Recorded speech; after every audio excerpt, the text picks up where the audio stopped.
जय हिंद दोस्तों, मैं सुनील रोशन स्वागत करता हूं आपके अपने YouTube channel physical education arena में। दोस्तों, जैसा कि आप लोगों ने अपना एग्जामिनेशन सिटी देख ही लिया होगा, ईएमआरएस के एग्ज़ाम्स की डेट आ चुकी है। साथ ही उसके जो सेंटर ऑफ सिटीज़ थे वो भी आप लोग के सामने एक्सप्लोर हो चुके हैं। तो आई होप आपने सभी ने अपने सिटीज़ देख लिए होंगे कहाँ पर आपके सेंटर पड़े हुए हैं।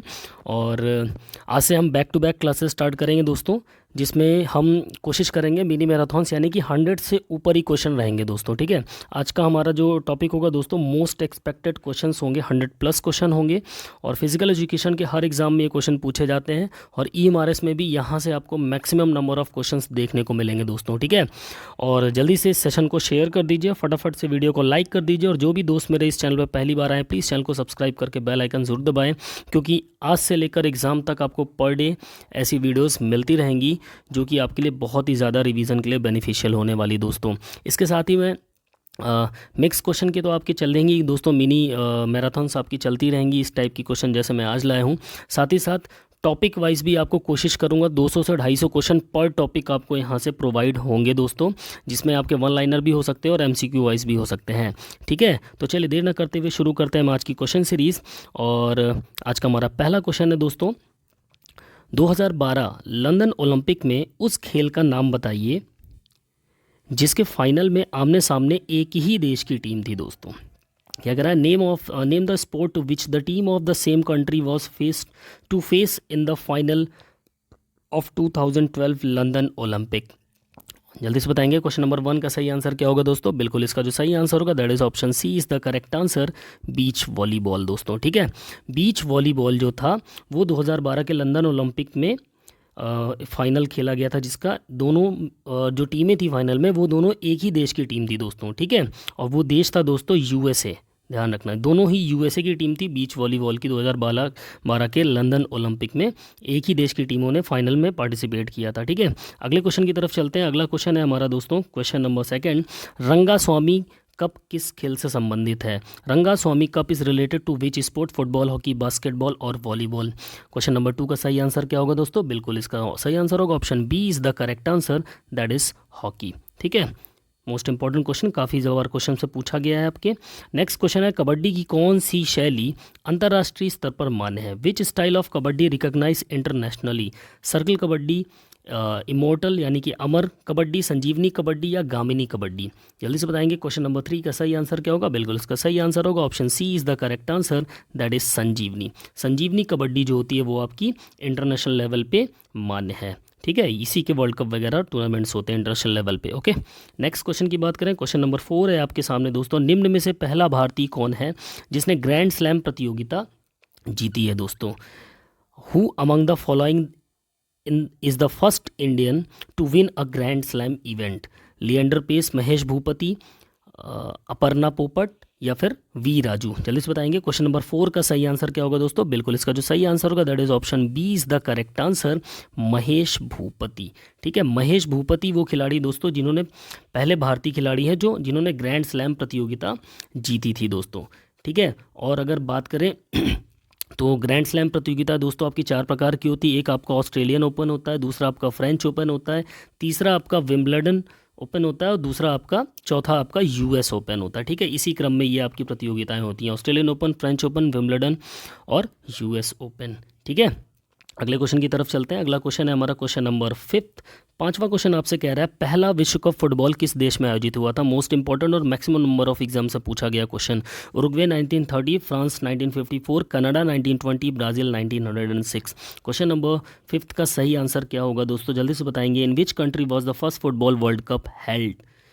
क्वेश्चन नंबर 5 का सही आंसर बिल्कुल option A is the correct answer, that is Uruguay 1930।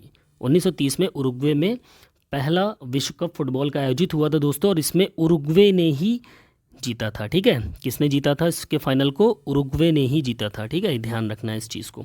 Next question की तरफ चलते हैं। अगला क्वेश्चन है हमारा क्वेश्चन नंबर 6, उस जर्मन देश के खेल का नाम बताइए जिस पर बास्केटबॉल खेल आधारित है। Name the sports the German country on which the game of basketball is based. Handball, korfball, volleyball, throwball. Question number 6 का सही आंसर क्या होगा दोस्तों। बिल्कुल option B is the correct answer, that is korfball. ठीक है, कॉर्फ ball जो था वो क्या था, एक जर्मन कंट्री का गेम है जो कि बास्केटबॉल इसी गेम पर आधारित है। यानी कॉर्फ बॉल का जो होता है इस तरीके से होता है, इसमें बैकबोर्ड नहीं होता दोस्तों, ठीक है। और इसी के आधार पर बास्केटबॉल खेल का जो क्या है निर्माण हुआ है या आविष्कार हुआ है, आप कैसे कह सकते हैं, ठीक है। अगले क्वेश्चन की तरफ चलते हैं। क्वेश्चन नंबर 7 है आपके सामने, महिलाओं के लिए राष्ट्रीय खेल समारोह किस सन में शुरू किया गया? In which year the national sports festival for women was started? 1975, 1970, 1974 और 1972। क्वेश्चन नंबर 7 का सही आंसर क्या होगा दोस्तों, जल्दी से बताएंगे। बिल्कुल option A is the correct answer, that is 1975। 1975 में महिलाओं के लिए राष्ट्रीय खेल समारोह शुरू किया गया, ठीक है। अगले क्वेश्चन में चलते हैं। क्वेश्चन नंबर 8 है आपके सामने, भारत में किस ओलंपिक भवन की योजना किस शहर में है? भारत में ओलंपिक भवन बनाने की योजना किस शहर में है? Which city is planning to build Olympic building in India? New Delhi, Kolkata, Bengaluru और चेन्नई। क्वेश्चन नंबर 8 का सही आंसर क्या होगा दोस्तों? बिल्कुल option D is the correct answer. Chennai में दोस्तों ओलंपिक भवन बनाने की योजना, अक्सर मतलब जो ओलंपिक की प्लानिंग की जो बिल्डिंग बन रही है, ओलंपिक बिल्डिंग, वो इंडिया में चेन्नई में बन रही है, ठीक है। अगले क्वेश्चन की तरफ चलते हैं। क्वेश्चन नंबर 9 है दोस्तों आपके सामने, विश्व शारीरिक शिक्षा कांग्रेस का मुख्यालय कहाँ स्थित है दोस्तों? Where is the headquarters of World Congress of physical education located? Japan, England, America और जर्मनी। क्वेश्चन नंबर 9 का सही आंसर क्या होगा दोस्तों, जल्दी से बताएंगे। बिल्कुल option C is the correct answer, that is America, ठीक है। विश्व शारीरिक शिक्षा कांग्रेस का जो मुख्यालय वो कहाँ पर स्थित है दोस्तों? अमेरिका में स्थित है, ओके। अगले क्वेश्चन की तरफ चलते हैं। क्वेश्चन नंबर 10 आपके सामने है, किस ओलंपिक में पहली बार सिंथेटिक ट्रैक का उपयोग किया गया? In which Olympics synthetic track was use for the first time? Athletics के अंदर दोस्तों सिंथेटिक ट्रैक का प्रयोग ओलंपिक में पहली बार कब किया गया, जल्दी से बताएंगे। क्वेश्चन नंबर 10 का सही आंसर क्या होगा? 1996 अटलांटा, 1968 मैक्सिको सिटी, 2000 सिडनी और 1948 लंदन। क्वेश्चन नंबर 10 का सही आंसर क्या होगा? बिल्कुल option B is the correct answer, that is 1968 Mexico City में आपका सिंथेटिक ट्रैक का यूज पहली बार ओलंपिक में एथलेटिक गेम्स में किया गया दोस्तों, ठीक है। क्वेश्चन नंबर 11 की तरफ चलते हैं। तो 11वां क्वेश्चन आपसे कह रहा है दोस्तों, कर्णम मल्लेश्वरी भारत की महिला भारोत्तोलक भारत के लिए महिलाओं में प्रथम ओलंपिक पदक लाने वाली किस राज्य की रहने वाली है दोस्तों? Karnam Malleswari Indian women Indian athlete, the player who brought the first Olympic medal in women for India, हेल्स from which state? जल्दी से बताएंगे, कर्णम मल्लेश्वरी किस स्टेट की दोस्तों? क्वेश्चन नंबर 11 का सही आंसर क्या होगा? बिल्कुल option B is the correct answer, Andhra Pradesh की रहने वाली है दोस्तों, ठीक है। और कर्णम मल्लेश्वरी की अगर हम बात करें तो ये 2000 के सिडनी ओलंपिक में, सन 2000 में जो ओलंपिक हुआ था, जो कि हुआ था आपका कहाँ पर दोस्तों? सिडनी में हुआ था। और सिडनी में इन्होंने ब्रॉन्ज मेडल जीता था दोस्तों, ठीक है, ब्रॉन्ज मेडल जीता था, ध्यान रखना है, ओके। अगले क्वेश्चन की तरफ चलते हैं। क्वेश्चन नंबर 12 है आपके सामने, क्रिकेट का कौन सा मैदान सबसे ऊंचाई पर स्थित है? लॉर्ड्स इंग्लैंड, चेल India, Oval England, Eden garden India. Which cricket ground is located at the highest?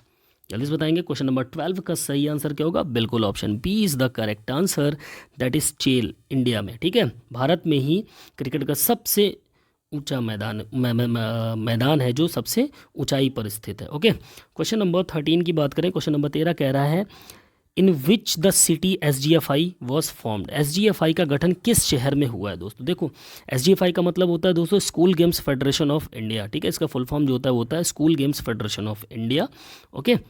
और किस शहर में, जल्दी से बताएंगे। क्वेश्चन नंबर 13 का सही आंसर क्या होगा? बिल्कुल option A is the correct answer, that is Bengaluru. और अगर बात करें कि इसकी स्थापना कब हुई थी, तो वो हुई थी दोस्तों 1954 बेंगलुरु में, ओके, 1954 में, school games federation of India की। इंपॉर्टेंट क्वेश्चन है।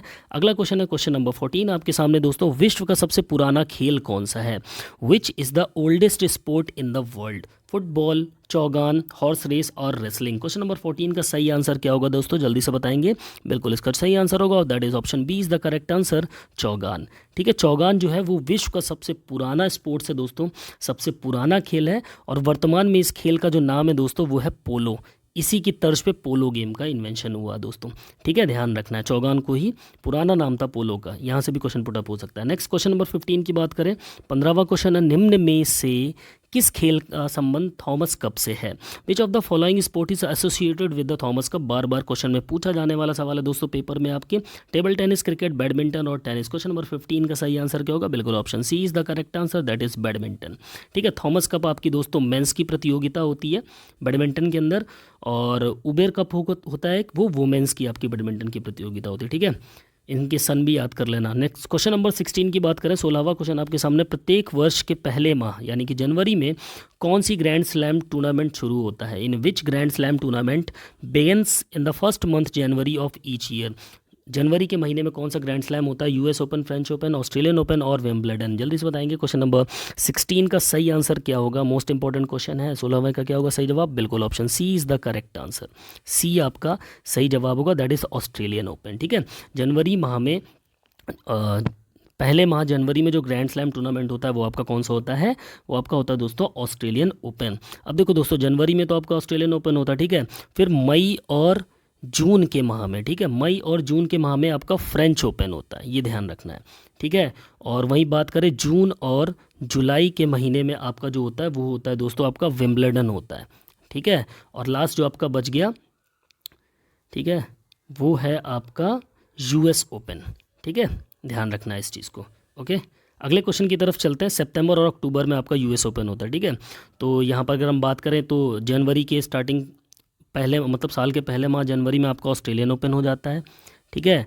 और मई और जून में जो आपका होता है दोस्तों वो आपका फ्रेंच ओपन हो जाता है। फिर वहीं पर जून और जुलाई में आपका विंबलडन हो जाता है। और लास्ट बचा यूएस ओपन आपका जो हो जाता है सितंबर और अक्टूबर के महीने में होता है, ठीक है। इनके क्रम याद रखने दोस्तों, यहाँ से पूछ सकता है। नेक्स्ट क्वेश्चन की बात करें, क्वेश्चन नंबर 17 आपके सामने है दोस्तों।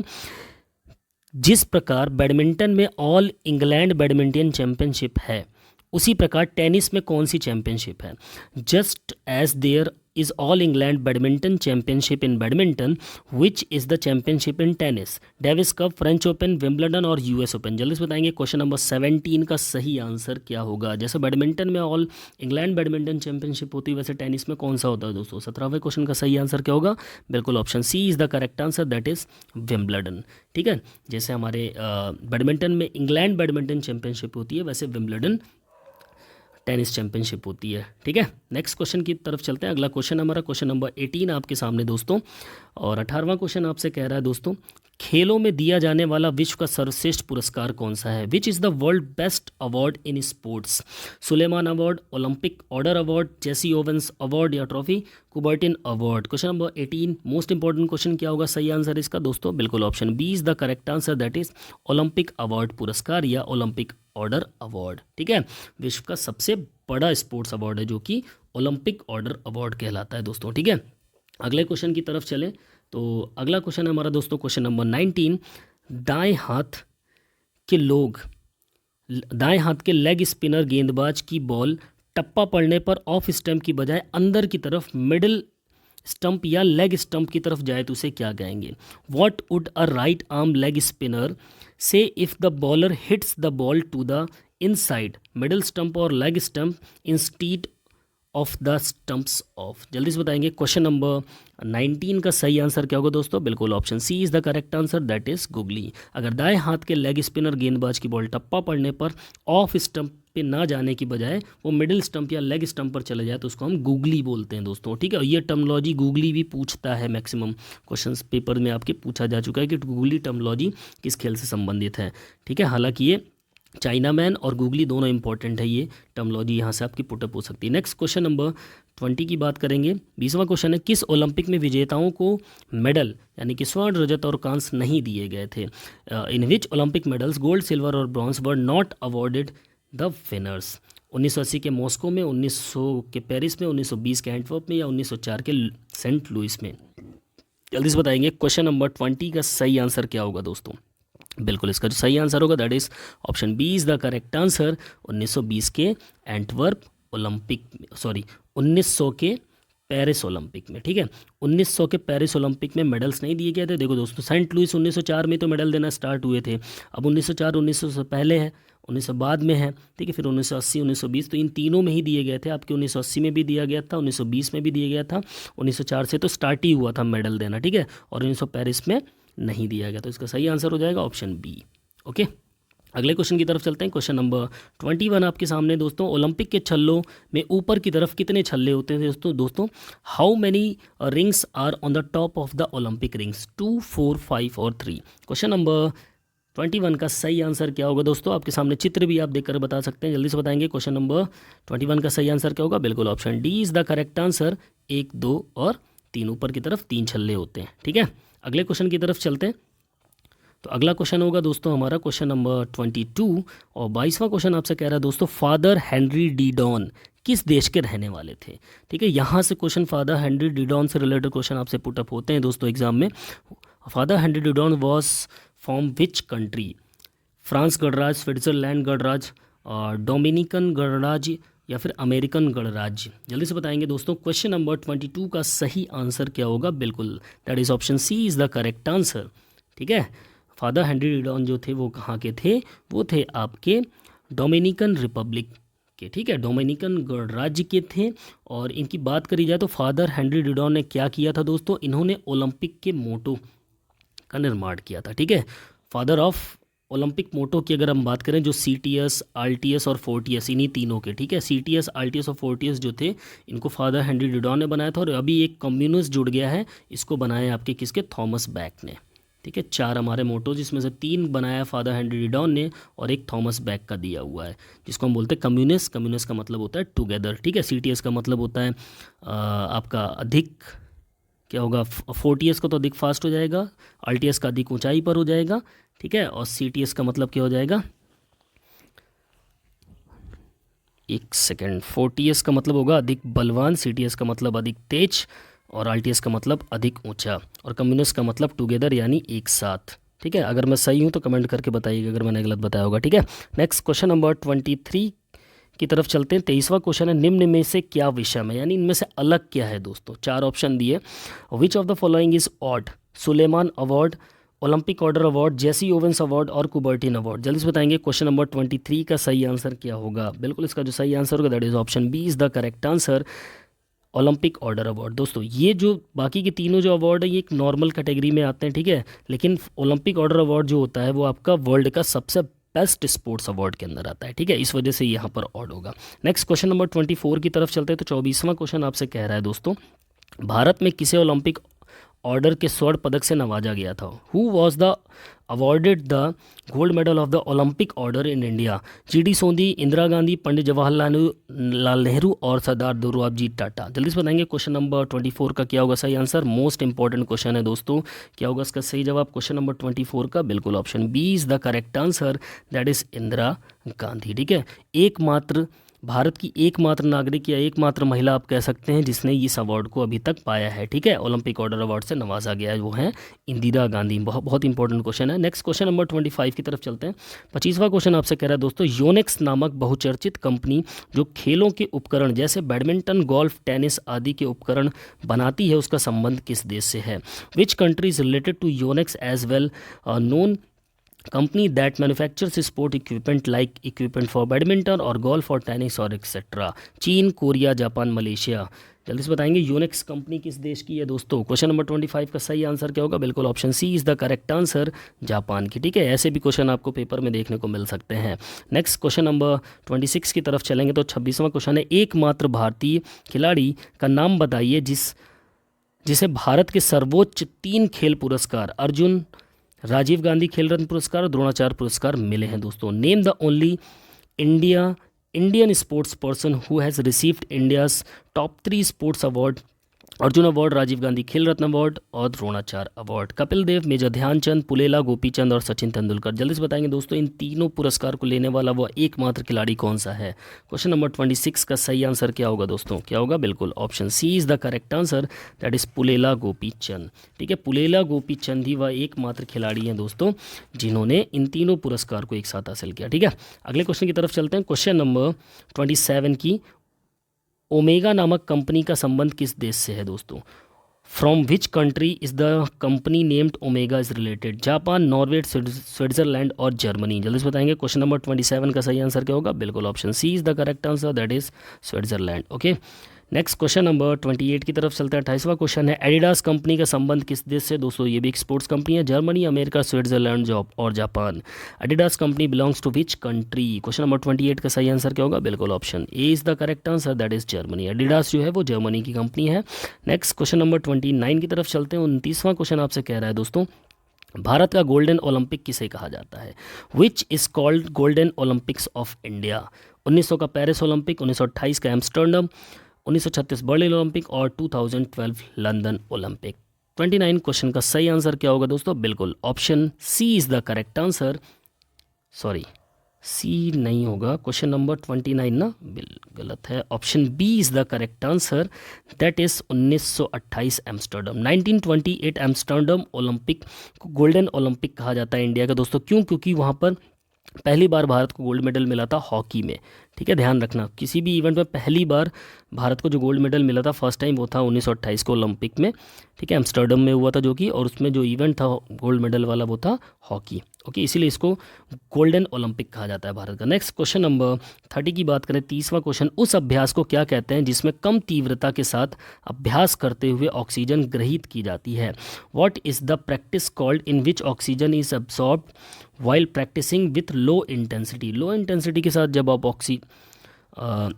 अभ्यास करते हैं, ठीक है, तो उसको क्या कहा जाता है? जो लो इंटेंसिटी के साथ जब आप अभ्यास करते हैं, उसमें जो ऑक्सीजन ग्रहित की जाती कम तीव्रता के साथ, तो उस अभ्यास को क्या बोलते हैं दोस्तों? आइसोटोनिक बोलते हैं, एरोबिक बोलते हैं, एनारोबिक बोलते हैं, या स्टैटिक बोलते हैं? क्वेश्चन नंबर 30 का सही आंसर क्या होगा दोस्तों? जल्दी से बताएंगे। 30वें क्वेश्चन का सही आंसर क्या होगा? बिल्कुल इसका सही आंसर होगा option B is the correct answer, that is aerobic. ठीक है, जब आप कम तीव्रता के साथ अभ्यास करते हुए ऑक्सीजन को ग्रहित करते हैं, ठीक है, लो इंटेंसिटी के साथ, तो वह एरोबिक कहलाती है। ठीक है, क्या कहलाती है? एरोबिक कहलाती है। ओके, वहीं आप हाई इंटेंसिटी के साथ करेंगे तो वह एनारोबिक कहलाएगी, जैसे 100 मीटर स्प्रिंट हो गई। ठीक है, जहाँ पर सॉरी, हाँ, जहाँ पर क्या होगी, ज़्यादा मात्रा में ऑक्सीजन यूज़ होगी, कम मात्रा में ऑक्सीजन यूज़ होगी, ओके, एनारोबिक हो जाएगा। और जहाँ ज़्यादा मात्रा में तीव्रता के साथ करते हुए ऑक्सीजन ग्रहित की जाती है, ठीक है, कर तीव्रता इंटेंसिटी होगी। ठीक है, ठीक है, यहाँ एनारोबिक एक्टिविटीज़ में आपकी क्या होगी, कम ऑक्सीजन इनटेक होगी। एरोबिक एक्टिविटीज़ आप लगातार लंबे समय तक करेंगे, ठीक है, जैसे आप मैराथन दौड़ हो गई, या और क्या बोलते हैं आपकी क्रॉस कंट्रीज हो गई, ठीक है, रिदमिक एक्सरसाइजेज हो गई, ये सब आपकी एरोबिक्स एक्सरसाइजेज में आ जाती हैं। ठीक है, वहीं आइसोटोनिक की अगर आप बात करेंगे, तो आइसोटोनिक में स्टैटिक की बात करेंगे तो स्टेबल रहता है के हिसाब से, थोड़ा बहुत एक्सरसाइजेज होती हैं इसमें। ठीक है, आइसोटोनिक में आप वेट वगैरह उठा रहे हैं, जैसे आप वेट लिफ्टिंग कर रहे हैं, तो वो आइसोटोनिक टाइप की एक्सरसाइजेस में आ जाएगी। ठीक है, अगले क्वेश्चन की तरफ चलते हैं। क्वेश्चन नंबर 30 की बात करें, 30वां क्वेश्चन आपका है, BMI मापता है। What does BMI measures? मांसपेशियों का भार, ताकत, शरीर की वसा और लचकता, मसल्स मास, स्ट्रेंथ, बॉडी फैट और flexibility. What does BMI measures? Question number 31 का सही आंसर क्या होगा दोस्तों? बिल्कुल इसका जो सही आंसर होगा that is option C is the correct answer, body fat. BMI जो होता है उसका फुल फॉर्म होता है दोस्तों बॉडी मास इंडेक्स, और ये आपके बॉडी फैट को मेज़र करने का काम करता है। इसका जो फॉर्मूला होता है दोस्तों वो क्या होता है? Weight upon height in centimetre square में। ठीक है, लिखने में दिक्कत हो रही, कोई बात नहीं, अब ओरली आप समझो। जो इसका फॉर्मूला होता है BMI का क्या होता है, वो होता है weight upon height in centimetre square. ठीक है, ऊपर वेट होगा और वेट को डिवाइड कर देंगे आपकी हाइट से, और किस में? हाइट को लेंगे हम सेंटीमीटर स्क्वायर में। ठीक है, ये ध्यान रखना है। अगले क्वेश्चन की तरफ चलते हैं। क्वेश्चन नंबर 32 है आपका दोस्तों, जोड़ की उस क्षमता को क्या कहते हैं जिसमें यह लंबे प्रसार को करने में सहायक होते हैं? What is the capacity of the joint called in which it helps in doing long expansions? agility, flexibility, reaction और strength, चपलता, लचकता, प्रतिक्रिया और ताकत। क्वेश्चन नंबर 32 का सही आंसर क्या होगा दोस्तों? बिल्कुल option B is the correct answer, that is लचकता। ठीक है, जब भी हम रेंज ऑफ मोशन भी इसको आप बोल सकते हैं, ठीक है, कि जब हम किसी अपनी बोन्स का जो रेंज ऑफ मोशन को बाहर फेंकते हैं, ठीक है, तो वो जितना खुलती है तो उसको क्या बोल देंगे? फ्लेक्सिबिलिटी बोलेंगे। जोड़ की वह क्षमता जिसमें लंबे प्रसार करने में सहायक होता है। हमारे जॉइंट्स का जो रेंज ऑफ मोशन होता है जितना ज़्यादा खुलता है तो वो क्या कहलाएगा? वो आपका लचकता कहलाएगा दोस्तों। ओके, क्वेश्चन नंबर 32 का सही आंसर क्या हो जाएगा? Option B is the correct answer, flexibility. Now question number 33 आपके सामने दोस्तों, OCOG क्या है? What is OCOG? IOC, India's Olympic body, Olympic organising body, host countries Olympic body. जल्दी से बताएंगे। क्वेश्चन नंबर 33 का सही आंसर क्या होगा दोस्तों? बिल्कुल option C is the correct answer, that is Olympic organising body. OCOG क्या है? एक ओलंपिक ऑर्गेनाइजिंग बॉडी है दोस्तों, और OCOG का मतलब होता है O means organising, C means committee for the Olympic games, O means Olympic और लास्ट में गेम्स। ठीक है, OCOG क्या हो गया? Organising committee for the Olympic games. Okay, ध्यान रखना है इसको। नेक्स्ट क्वेश्चन नंबर 34 की तरफ चलते हैं। निम्न में से शरीर की सबसे मजबूत मांसपेशी कौन सी होती है? जीभ की मांसपेशी, जबड़े की मांसपेशी, हैमस्ट्रिंग और quadriceps. Which of the following is the strongest muscle in our body? Tongue muscle, masseter, hamstring और कॉर्डिसेप्स। क्वेश्चन नंबर 34 का सही आंसर क्या होगा? बिल्कुल option B is the correct answer, that is जबड़े की मांसपेशी यानी कि मैसेटर मसल से होती है हमारी, वो सबसे स्ट्रॉन्गेस्ट मसल होती है बॉडी के अंदर। ओके, अगले क्वेश्चन की तरफ चलते हैं। शरीर की सबसे मजबूत हड्डी कौन सी होती है? जबड़े की, खोपड़ी की, जांग की और sternum. Which is the strongest muscles in human body? Jaw bone, skull bone, thigh bone और स्टर्नम। क्वेश्चन नंबर 35 का सही आंसर क्या होगा दोस्तों? बिल्कुल सबसे मजबूत हड्डी की बात पूछी गई है, क्या होगा क्वेश्चन नंबर 35 का सही आंसर? बिल्कुल ऑप्शन सी 35, ऑप्शन सी जांग की हड्डी सबसे बड़ी होती है ना, वो तो हमारी फीमर तो सबसे बड़ी होती है। यहाँ सबसे मजबूत पूछा है, स्ट्रॉन्गेस्ट जो बोन होती है वो हमारी कौन सी होती है? मेरे हिसाब से तो जबड़े की हड्डी होनी चाहिए सबसे मजबूत जो होती है, ठीक है, जिसको हम जॉ बोन बोलते हैं। और यहाँ पर जो आंसर दिया वो जांग की हड्डी दिया। आप लोग कमेंट करके बताना, मेरे अकॉर्डिंग ऑप्शन ए इसका सही आंसर होगा, ठीक है। अगले क्वेश्चन की तरफ चलते, question number 36। Foundation of physical education नामक पुस्तक के लेखक कौन है दोस्तों? M L Kamlesh, Charles A Bucher, Ajmer Singh, Clark and Clark. Question number 36 का सही आंसर क्या होगा दोस्तों? Who is the author of the book foundation of physical education? Option B is the correct answer, that is Charles A Bucher. Okay, next question number 37 की तरफ चलते हैं। 37वां question है दोस्तों, निम्न में से किस रोग को साइकोमेट्रिक की श्रेणी में रखा गया है? Which of the following disease is called psychometric? देखो दोस्तों, साइकोमेट्रिक का मतलब होता है आप किसी चीज़ के आदी हो गए हैं, ठीक है। जैसे आप कोई खाना खा रहे हैं, अब वो खाना आप रेगुलर खा रहे हैं, वो खाना चाहे कड़वा हो, चाहे मीठा हो, चाहे टेस्टलेस हो, जैसा भी हो, तो साइकोमेट्रिक का मतलब होता है आप किसी एक चीज़ के आदी हो जाएं।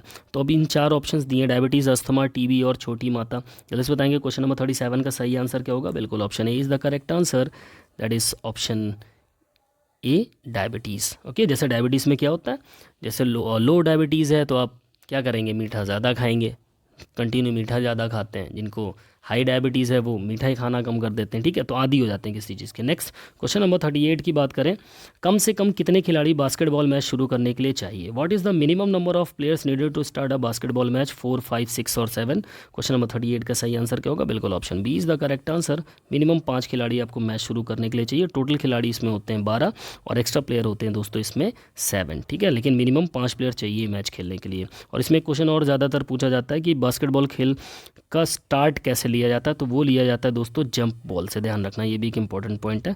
और नेक्स्ट क्वेश्चन की तरफ चलते हैं। क्वेश्चन नंबर 39 आपके सामने, उस खिलाड़ी का नाम बताइए जिसने 1924 पेरिस ओलंपिक में 100 मीटर फ्री स्टाइल स्वर्ण पदक जीता। बाद में खिलाड़ी हॉलीवुड में टार्जन नाम से मशहूर हुआ। Name the player who won the gold medal in 100 metre freestyle in the 1924 Paris Olympic, later known as Tarzan in Hollywood. Joseph John, Johnny Weissmuller, Marion Jones और नॉर्मो Tarzan. जल्दी बताएंगे question number 39 का सही answer क्या होगा दोस्तों? बिल्कुल option B is the correct answer, that is Johnny Weissmuller, ठीक है। जॉनी वेस मूलर जो थे उन्हें टार्जन नाम से भी मशहूर है और 1924 के पेरिस ओलंपिक में 100 मीटर फ्री स्टाइल में स्वर्ण पदक इन्होंने जीता था दोस्तों। ओके, नाउ क्वेश्चन नंबर 40 की तरफ चलते हैं। 40वां क्वेश्चन, फ्लो जो नाम से किस महिला खिलाड़ी को जाना जाता है? Flo Jo, which female player is known as Flo Jo? एक नया टर्म है, फ्लो जो नाम से किस महिला खिलाड़ी को जाना जाता है दोस्तों? फ्लेवर सैमी, फ्लोरेंस देसुक, Florence Griffith Joyner, Jackie Joyner Kersee. जल्दी बताएंगे क्वेश्चन नंबर 40 का सही आंसर क्या होगा? बिल्कुल दोस्तों option C is the correct answer, Florence Griffith Joyner, ठीक है। इनको फ्लो जो के नाम से भी जाना जाता था दोस्तों, ठीक है। और इनके जो इवेंट थे दोस्तों वो 100 मीटर, 200 मीटर के इनके वर्ल्ड रिकॉर्ड थे, ठीक है। 100 मीटर और 200 मीटर में इनके वर्ल्ड रिकॉर्ड है दोस्तों। और ये महिला खिलाड़ी हैं और ये यूएसए की रहने वाली हैं, ये ध्यान रखना है दोस्तों, ठीक है। नेक्स्ट क्वेश्चन की तरफ चलते हैं। क्वेश्चन नंबर 41 है आपके सामने दोस्तों, 41वां क्वेश्चन, हमारे शरीर को निम्न में से कौन सा रोग प्रतिरोधक क्षमता प्रदान करता है? Which of the following provides immunity of our body? Very important and easy question. White blood cells, platelets, RBCs और विटामिन के। क्या होगा इसका सही जवाब दोस्तों क्वेश्चन नंबर 41 का? बिल्कुल option A is the correct answer, that is white blood cells. White blood cells जो होती हैं वो इम्यूनिटी ऑफ आवर बॉडी, हमको क्या प्रोवाइड करती हैं, रोग प्रतिरोधक क्षमता प्रोवाइड कराती हैं। वहीं बात करें हम प्लेटलेट्स की दोस्तों, तो प्लेटलेट्स क्या काम करते हैं, हमारी बॉडी में ब्लड कोगुलेशन का काम करते हैं, ठीक है, रक्त का थक्का जमाने में मदद करते हैं। आरबीसीज की बात करें यानी रेड ब्लड सेल्स की अगर हम बात करें तो ये बॉडी में ऑक्सीजन की सप्लाई करने का काम करते हैं दोस्तों। किसकी मदद से, हीमोग्लोबिन की मदद से ये हमारी बॉडी में ऑक्सीजन की सप्लाई करने का मदद करते हैं। और हीमोग्लोबिन एक प्रकार का प्रोटीन होता है दोस्तों, ठीक है, ध्यान रखना है। ओके, और वहीं अगर हम बात करें विटामिन के की, तो ये क्या करता है, जब आपको कभी चोट लग जाती है तो ये उस जगह पर ब्लड के फ्लो को कम करने का काम करता है, जिसकी वजह से वो चोट जल्दी सही हो जाती है और थक्का जमने में भी ये मदद करता है, ठीक है। अगले क्वेश्चन की तरफ चलते हैं। क्वेश्चन नंबर 42 आपके सामने है दोस्तों। निम्न में से स्वास्थ्य संबंधित शारीरिक स्वस्थता के कारक नहीं है। Which of the following is not a factor in health related physical fitness? Speed, muscle strength, body composition, muscular endurance. चाल, मांसपेशी ताकत, बॉडी कंपोजिशन, मांसपेशियों की सहनशीलता। इनमें से कौन सा कारक दोस्तों हेल्थ रिलेटेड फिजिकल फिटनेस का नहीं है, पूछा है, ठीक है। 3 है जो health related physical fitness, but एक नहीं है, वो कौन सा है? क्वेश्चन नंबर 42 का सही आंसर क्या होगा? बिल्कुल option A is the correct answer, that is चाल। स्पीड जो है वो आपकी हेल्थ रिलेटेड फिजिकल फिटनेस में नहीं आती है। बाकी मांसपेशी ताकत, बॉडी कंपोजिशन और मांसपेशी सहनशीलता यानी कि मस्कुलर एंड्योरेंस, ये आपकी हेल्थ रिलेटेड फिजिकल फिटनेस में आते हैं दोस्तों, ठीक है। और ऊपर वाला जो है वो आपका किस में आता है, वो आपका मोटर कंपोनेंट्स में आते हैं, ठीक है। किस में आते हैं? मोटर कंपोनेंट्स में आते हैं, ध्यान रखना है, किस में आते हैं? मोटर कंपोनेंट्स में। और जो ये क्वेश्चन पूछा ना हेल्थ रिलेटेड फिजिकल फिटनेस से कितने होते हैं, ये टोटल 5 कंपोनेंट होते हैं दोस्तों। 3 तो यहीं पर दे दिए आपके, मसल स्ट्रेंथ, बॉडी कंपोजिशन और मस्कुलर स्ट्रेंथ। चौथा आपका दोस्तों फ्लेक्सिबिलिटी और 5वां आपका कार्डियोवास्कुलर एंड्योरेंस है। ओके, ध्यान रखना, ये यहाँ से भी क्वेश्चन पुटअप होते हैं। क्वेश्चन नंबर 43 की तरफ चलते हैं। 43वां क्वेश्चन आपसे कह रहा है दोस्तों, शारीरिक शिक्षा का मक्का किसे कहा जाता है? Which is called Mecca of physical education? NIS Patiala, NLIP Gwalior, YMCA Madras और HVPM अमरावती। क्वेश्चन नंबर 43 का सही आंसर क्या होगा दोस्तों? बिल्कुल option B is the correct answer, that is LNIP Gwalior, ठीक है। Lakshmibai national institute of physical education Gwalior, okay, ध्यान रखना है, मध्य प्रदेश। क्वेश्चन नंबर 44 है आपका, हमारी चल संधियों में किस प्रकार की कार्टिलेज होते हैं? What type of cartilage are there in our movable joint? हमारे मूवेबल जॉइंट में किस प्रकार की कार्टिलेज पाई जाती हैं? Hyaline cartilage, fibrous cartilage, elastic cartilage और प्लाज्मा कार्टिलेज। जल्दी से बताएंगे। क्वेश्चन नंबर 44 का सही आंसर क्या होगा दोस्तों? बिल्कुल option B is the correct answer, that is fibrous cartilage. रेशेदार कार्टिलेज हमारे मूवेबल जॉइंट्स के अंदर पाए जाते हैं। मूवेबल जॉइंट्स को ही हम साइनोवियल जॉइंट भी बोलते हैं दोस्तों, ठीक है। नेक्स्ट क्वेश्चन की तरफ चलते हैं। क्वेश्चन नंबर 45, हृदय की परत में कौन सा तरल पदार्थ होता है दोस्तों? What flits in the lining in the heart? Very important question दोस्तों। हमारे हार्ट में किस प्रकार का तरल पदार्थ भरा होता है परतों में? साइनोवियल, सेरस, प्लूरा और रेटिनॉल। जल्दी से बताएंगे। क्वेश्चन नंबर 45 का सही आंसर क्या होगा? बिल्कुल option B is the correct answer, that is serous, ठीक है। सेरस जो होता है वो हमारे हार्ट की जो लेयर्स होती है उसमें तरल पदार्थ लिक्विड फॉर्म में होता है। साइनोवियल की बात करें तो साइनोवियल फ्लूइड हमारे जॉइंट्स के बीच में पाया जाता है, हड्डियों के जोड़ में पाया जाता है, जिसकी वजह से हमारी हड्डियाँ आपस में रगड़ती नहीं है। प्लूरा की बात करें तो प्लूरा हमारे किस में पाया जाता है दोस्तों? ये हमारे फेफड़ों की परत होती है। रेटिनॉल की बात करें तो रेटिनॉल एक विटामिन का नाम है, विटामिन ए को हम रेटिनॉल नाम से जानते हैं, ठीक है। नेक्स्ट क्वेश्चन नंबर 46 की तरफ चलते हैं। 46 है हमारा, NIS पटियाला। NIS पटियाला में कितने दिन का विभिन्न खेलों का सर्टिफिकेट कोर्स कराया जाता है? 1 वर्ष, 6 महीने, 2 महीने, 1.5 महीने। For how many days certificate course in various sports are conducted in NIS Patiala? 1 year, 6 month, 2 month और 1.5 मंथ। क्वेश्चन नंबर 46 का सही आंसर क्या होगा दोस्तों? जल्दी से बताएंगे। बिल्कुल option D is the correct answer, that is 1.5 month और 1.5 मंथ। 1.5 महीने का सर्टिफिकेट कोर्स होता है। वहीं 1 वर्ष का जो कोर्स होता है दोस्तों वो डिप्लोमा कहलाता है, और जो सर्टिफिकेट कोर्स होता है डिप्लोमा के साथ वो 1.5 महीने का होता है, ये ध्यान रखना है। क्वेश्चन नंबर 47 की तरफ चलते हैं। 47, विकेट कीपर कैच लेते समय अपने दोनों हाथ को नीचे की तरफ क्यों खींचता है दोस्तों? Why does the wicket keeper pull both his hands down while taking catch? Due to friction, because of Newton's third law, because of Newton second law और ड्यू टू बैलेंस? न्यूटन के तीसरे नियम के कारण, घर्षण के कारण, न्यूटन न्यूटन के दूसरे नियम के कारण और संतुलन के कारण। क्वेश्चन नंबर 47 का सही आंसर क्या होगा? बिल्कुल option C is the correct answer, Newton के दूसरे नियम के कारण। दूसरा नियम न्यूटन का क्या कहता है दोस्तों? लॉ ऑफ एक्सेलरेशन, ठीक है, यानी कि स्पीड को कम और ज़्यादा करने का। त्वरण का नियम जो होता है स्पीड को कम करना या ज़्यादा करना। अगर डायरेक्ट कैच करेंगे, हाथ को नहीं खींचेंगे तो हमारे हाथ में चोट लगने की संभावना। जब हम हाथ को पीछे खींचते हैं तो उसकी स्पीड क्या हो जाती है? कम हो जाती है, जिसकी वजह से हमें कैच लेते वक्त चोट नहीं लगती या विकेट कीपर को चोट नहीं लगती और कैच आसानी से हो जाता है, ठीक है। क्वेश्चन नंबर 48 की तरफ चलते हैं। 48 है, एक लंबी रेस के धावक में निम्न में से सबसे अधिक खपत किसकी होती है? Which of the following is most consumed by a long race runner? Fat, protein, carbohydrate, mineral, salts. Question number 48 का सही आंसर क्या होगा दोस्तों? बिल्कुल option C is the correct answer, that is carbohydrate, ठीक है। कार्बोहाइड्रेट, एक लंबी दूरी के धावक को कार्बोहाइड्रेट की खपत सबसे ज़्यादा होती है। ऐसा नहीं कि बाकी चीज़ें नहीं चाहिए होती, वसा भी चाहिए होती, प्रोटीन भी चाहिए होता है, खनिज लवण भी चाहिए, बट सबसे ज़्यादा जो खपत होती है ना एक लॉन्ग रनर में, वो कार्बोहाइड्रेट की होती है। वसा ज़्यादातर आप देखेंगे बॉडी बिल्डिंग, वेट लिफ्टिंग जैसे खिलाड़ियों में इनकी खपत ही ज़्यादा करते हैं। प्रोटीन आपका मसल बिल्डिंग के काम में आता है। खनिज लवण आपके लगभग सही तरीके से बॉडी को चलाने में मदद करता ही करता है, ठीक है, हर एक इवेंट में काम करता है, ये सॉल्ट्स में काम आता है। नेक्स्ट क्वेश्चन नंबर 49 की तरफ चलें। 49वां क्वेश्चन है, 1 मिनट में निलय द्वारा बाहर आए रक्त की मात्रा क्या कहलाती है? What is the amount of blood that comes out of the ventricles in 1 minute called? देखो वेंट्रिकल्स की बात कर रहा है, 4 हमारे चैम्बर्स होते हैं हार्ट के अंदर, ठीक है। ऊपर वाले दोनों क्या कहलाते हैं?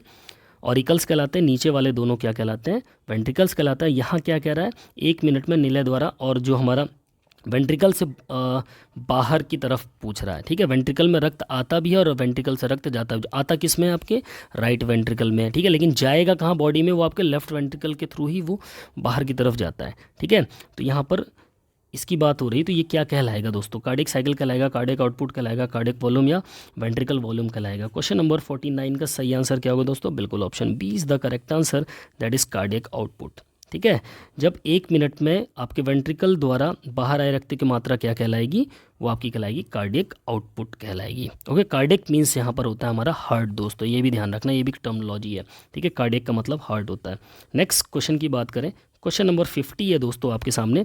निम्न में से सबसे अधिक सक्रिय कारक कौन सा है जिसके कारण खिलाड़ी को चोट लगती है? Which of the following is the most effective factor that causes injury to a player? Caution habits, long training without breaks, not following the rules of the games, over confidence। सावधानी आदतें, बिना विराम के लंबा प्रशिक्षण, खेल नियमों का पालन न करना और ओवर कॉन्फिडेंस। क्वेश्चन नंबर 50 का सही आंसर क्या होगा दोस्तों? बिल्कुल इसका सही आंसर होगा option C is the correct answer. खेल के नियमों का पालन न करने से दोस्तों क्या होता है? खिलाड़ी को ज़्यादा से ज़्यादा चोट लगने की संभावना होती है दोस्तों, ठीक है। और इस पूरी वीडियो का PDF ना आपको मेरे टेलीग्राम चैनल पे मिल जाएगा दोस्तों। और साथ ही साथ क्या है कि इसका जो क्या बोलते हैं नेक्स्ट पार्ट होगा वो भी बहुत इंपॉर्टेंट होने वाला है। अभी तो आगे और भी क्वेश्चंस हैं इस सीरीज़ के अंदर, ठीक है। और अगला जो आपका क्वेश्चन आएगा, सीरीज़ आएगी, वो आपकी हिस्ट्री ऑफ फिजिकल एजुकेशन से आएगी दोस्तों, जिसमें मैक्सिमम मैंने लगभग 400-500 क्वेश्चन कवर करने की कोशिश की है, ठीक है। हिस्ट्री में उससे बाहर कुछ पूछना ही नहीं है, ठीक है। तो उस वीडियो को बिल्कुल भी मिस मत करना दोस्तों, ठीक है। आगे बढ़ते हैं हम अपने अगले क्वेश्चन की तरफ। तब तक आप लोग फटाफट से वीडियो को लाइक कर दें, साथ में शेयर ज़रूर कर दें, क्योंकि बहुत इंपॉर्टेंट क्लास चल रही है दोस्तों और ये बहुत इंपॉर्टेंट क्वेश्चन हैं, ठीक है। अगले क्वेश्चन की तरफ चलते हैं। अगला क्वेश्चन है हमारा क्वेश्चन नंबर 51 दोस्तों। 51वां क्वेश्चन आपसे कह रहा है, ATP में पुनर्वसन की प्रक्रिया किस एंजाइम द्वारा निर्मित होती है? The process of reabsorption into ATP is produced by which enzyme? Creatine, ठीक है, फॉस्फोकाइनेस, फॉस्फेट और क्रिएटिन फॉस्फोकाइनेस। सबसे पहले बात कर लो दोस्तों, ATP का फुल फॉर्म भी पूछता है आपसे। इसका मतलब होता है एडेनोसिन ट्राईफॉस्फेट, ठीक है, एडेनोसिन ट्राईफॉस्फेट, ओके। फिर एक ADP आएगा, वहाँ पर डाईफॉस्फेट लगा देना है। अब इस क्वेश्चन नंबर 51 का सही आंसर क्या होगा दोस्तों? जल्दी से बताएंगे। 51वें क्वेश्चन का सही आंसर बिल्कुल option D is the correct answer, that is creatine phosphokinase, ठीक है। क्रिएटिन फॉस्फोकाइनेस जो होता है वो क्या होता है? ATP पुनर्वसन प्रक्रिया इसी एंजाइम द्वारा निर्मित होती है। यानी एक बार ATP का काम क्या होता है? ऊर्जा खर्च हो गई, ATP का काम हो गया, तो दोबारा जब वही प्रक्रिया होगी तो वहाँ पर ये एंजाइम आपका काम करता है, ठीक है। कौन सा? क्रिएटिन फॉस्फोकाइनेस। नेक्स्ट क्वेश्चन की बात करें, क्वेश्चन नंबर 52 की, तो 52वां क्वेश्चन आपसे कह रहा है एटीपी संश्लेषण के लिए तत्काल उपलब्ध प्राथमिक पेशी आधार है। For ATP synthesis the primary muscles base readily available is glucose, fructose, glycogen और none of these. Question number 52 का सही आंसर क्या होगा दोस्तों? एटीपी संश्लेषण के लिए तत्काल उपलब्ध प्राथमिक पेशी का आधार क्या होता है दोस्तों? 52वें क्वेश्चन का सही आंसर क्या होगा? बिल्कुल इसका जो सही आंसर होगा that is option C is the correct answer, glycogen. ठीक है, अगले क्वेश्चन की तरफ चलते हैं। क्वेश्चन नंबर 52 पे, उससे 52 ही था, उससे पहले हम देख लेते हैं। ग्लाइकोजन की बात हो रही है। ग्लाइकोजन जो होता है, ग्लाइकोजन का मुख्य रूप से यकृत और मांसपेशियों में जमा होता है दोस्तों। ये हमारे लीवर और मसल्स में जमा होता है और रक्त शर्करा के स्तर में कमी होने पर शरीर को ऊर्जा आसानी से उपलब्ध कराता है या उसका सोर्स प्रदान करता है। ठीक है, glycogen is mainly stored in the liver and muscles and provide the body which readily available source of energy if blood glucose level decrease. अगर आपका ब्लड ग्लूकोज लेवल डिक्रीज हो रहा है तो जो ग्लाइकोजन होगा वो आपको क्या करेगा? सोर्स ऑफ एनर्जी प्रोवाइड कराने का काम करता है। ठीक है, अगले क्वेश्चन की तरफ चलें। क्वेश्चन नंबर 53 आपका, निम्नलिखित में से किस में ऊर्जा संश्लेषण की प्रतिक्रिया होती है? In which of the following reactions of energy synthesis takes place? Nucleus, cell wall और माइटोकॉन्ड्रिया। जल्दी से बताएंगे। क्वेश्चन नंबर 53 का सही आंसर क्या होगा? बिल्कुल option D is the correct answer, that is mitochondria. जहाँ पर भी ऊर्जा से संबंधित हो और आपके सामने ये ऑप्शन दे रहा हो तो यहाँ पर इसके साथ चले जाइएगा। ठीक है, अगले क्वेश्चन की तरफ चलें। क्वेश्चन नंबर 54 है आपके सामने। हवा में घूमती हुई गेंद में कार्य करने वाला बल कहलाता है। The force acting on a ball moving in इस एयर इज कॉल्ड। तन्यता बल, Magnus force, pressure force, compressive force. ठीक है, टेंसाइल, मैग्नस, प्रेशर और कंप्रेसिव फोर्स। जल्दी से बताएंगे। क्वेश्चन नंबर 54, हवा में घूमती हुई गेंद पर कार्य करने वाला बल क्या कहलाता है दोस्तों? 54वें क्वेश्चन का सही आंसर क्या होगा? बिल्कुल option B is the correct answer, that is Magnus force. Okay, चलिए नेक्स्ट। मतलब जो हवा में बॉल घूम रही है ना, उसको जो डायरेक्शन चेंज होता है ना, जैसे यहाँ से एक खिलाड़ी ने किक करी तो यहाँ पर आप मैग्नस इफेक्ट आप यहाँ पर देख पा रहे हो। यहाँ से किक हुई तो यहीं से अपनी डायरेक्शन चेंज करना शुरू कर दे रही है बॉल। तो ये जो होता है वो किसके कारण होता है? स्पिन और मैग्नस फोर्स के कारण ही होता है। ठीक है, अगले क्वेश्चन की तरफ चलते हैं। 55वां क्वेश्चन आपका है, मानव शरीर में सबसे छोटी हड्डी। बहुत ही आसान question. The smallest bone in human body is flanges, epiphysis, anonymous bone और स्टेप्स। क्या होगा सही आंसर? बिल्कुल option D is the correct answer, that is steps. और ये आपके मिड ईयर में प्लेस्ड होती है दोस्तों। ठीक है, स्टेप्स जो होती है। ओके, क्वेश्चन नंबर 55 का सही आंसर क्या होगा? Option D is the correct answer, steps. Now question number 56 की तरफ चलते हैं। 56वां क्वेश्चन, अस्थियों की रचना में किसका प्रतिशत सर्वाधिक होता है? What is the highest percentage in composition of bones? हमारी हड्डियों की रचना में सबसे ज़्यादा परसेंटेज किसका होता है दोस्तों? कैल्शियम सल्फेट का, कैल्शियम फॉस्फेट, क्लोराइड और फ्लोराइड। क्वेश्चन नंबर 56 का सही आंसर क्या होगा?